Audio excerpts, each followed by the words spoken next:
ఎప్పుడో మా తాత ముత్తాతల నాడు కొక్కిలి దేవరా అని కొండల మధ్య ఉండేవాడంట.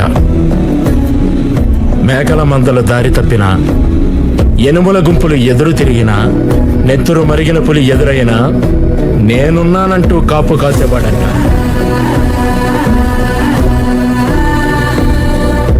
ఆ పేరే ఈయనకి పెట్టుకున్నాం. భద్రం దొర.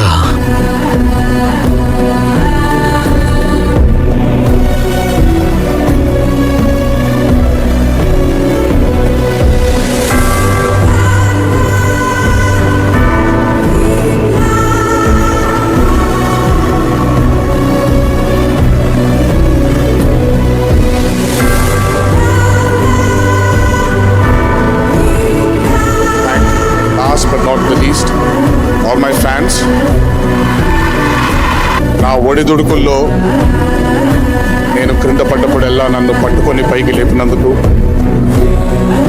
నా కళ్ళ వెంట వచ్చిన ప్రతి నీటి చుక్కకి వాళ్ళు కూడా బాధపడినందుకు, నేను నవ్వినప్పుడెల్లా నాతో పాటు నవ్వినందుకు నా విమాన సోదరులందరికీ తల వంచి పాదాభివందనం చేసుకుంటున్నాను.